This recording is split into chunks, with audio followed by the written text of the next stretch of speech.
Hapo unaona kwa gari inapokuwa sharp.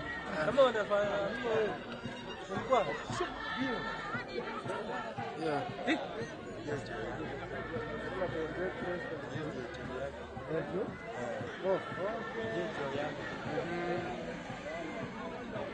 Kama nasikia kujua naenda kwa hiyo gari. Okay.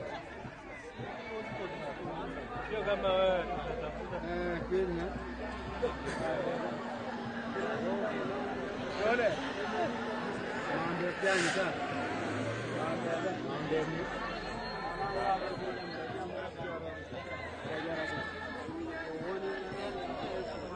Na iwa woni kuja.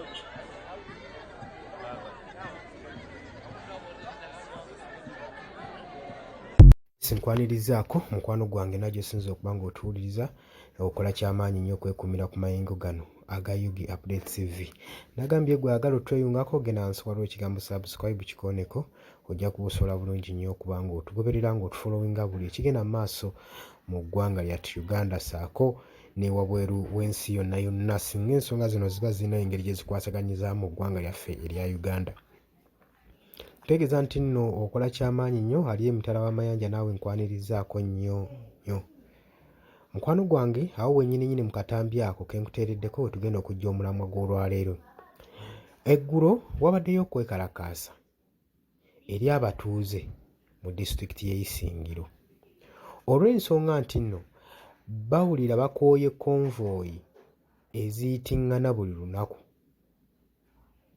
Bakooye okubanga bamabibwako emirembe kuba ensonga ki ekyaviiriddeko kino. Waliwo omugole yabadde alina okubanga atuuka ku church mu budde mu disitulikiti ey'e Isingiro naye teyasobodde kutuuka mu budde olw'ensonga konvoyi y'omukulembeze yamulemesezza okubanga atuuka ku church mu budde. Bwekityo enteekateeka zaabwe ez'omukolo ne zoonooneka.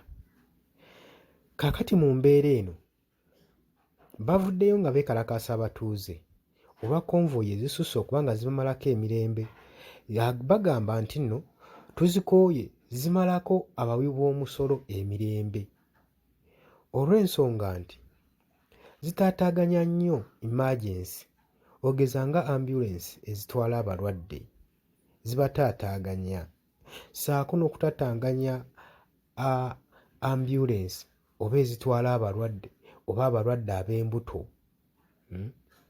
Ebintu ng'ebyo eby'omugaso emergency ez'omugaso mu ggwanga bizitaataaganya ne bagamba nti bo beetamiddwa konvoyi zino. Era wano wenzije okubuuza ekibuuzo omukwano gwange gwali eyampuliriza olowooza gavumenti ki kyeyinza okukola saako ne ba traffic officers okusobola okulaba nga tebataataaganyizibwa na envoyi zino ez'abakulembeze. Bo bakole ki okulaba nga tebataataaganya na muntu wa bulijjo, omuntu asasula omusolo gwe, kubanga bitaataaganya ebintu bingi n'emirimu gy'abantu otuukira mu budde n'osanga ekkubo nga balisibye essaawa 2 nnamba olw'okuba omukulembeze omukulu agenda kuyitawo. Eno bizinesi z'abantu zigwa. Okiraba ng'ekintu ekiri awo ekitalina mulamwa naye kyongedde n'okuba nga kikkiriza ekonomi y'eggwanga emabega, kubanga essaawa z'omala okukwata abantu abo nga tebagenda mu mirimu gyabwe, takisi ziyingiza omusolo wano mu ggwanga. Ebbanga ly'omala ng'ozikutte kitegeeza ssente ze tufiirwa, kitegeeza ekonomi y'eggwanga egenda kubeera ng'ekkirira gwe mukwano gwange ali eyampuliriza olw'ensonga nti bannansi batataaganyizibwa mu mirimu gyabwe, tebakolera mu budde. Ate saako konvoyi zino zoonoona ebintu by'abantu ku kkubo olw'okupapa ne sipiidi gye zibaako saako n'okuggyawo obulamu bw'abantu. Nze ng'abaali badde banoonya alternative endala ey'okutransportinga abakungu baabwe, mukole enguudo. Tumanye nti nno ziri enguudo zeeri ziyitira kuyitako bakungu era omuntu wa wansi tagenda kubanga azeetantala. Oba mukitegeera? Kusaba ojje mu comment section obeeko ky'otangaaza eggwanga kusinziira ku ndowooza y'oggolooza ki ekyandikoleddwa.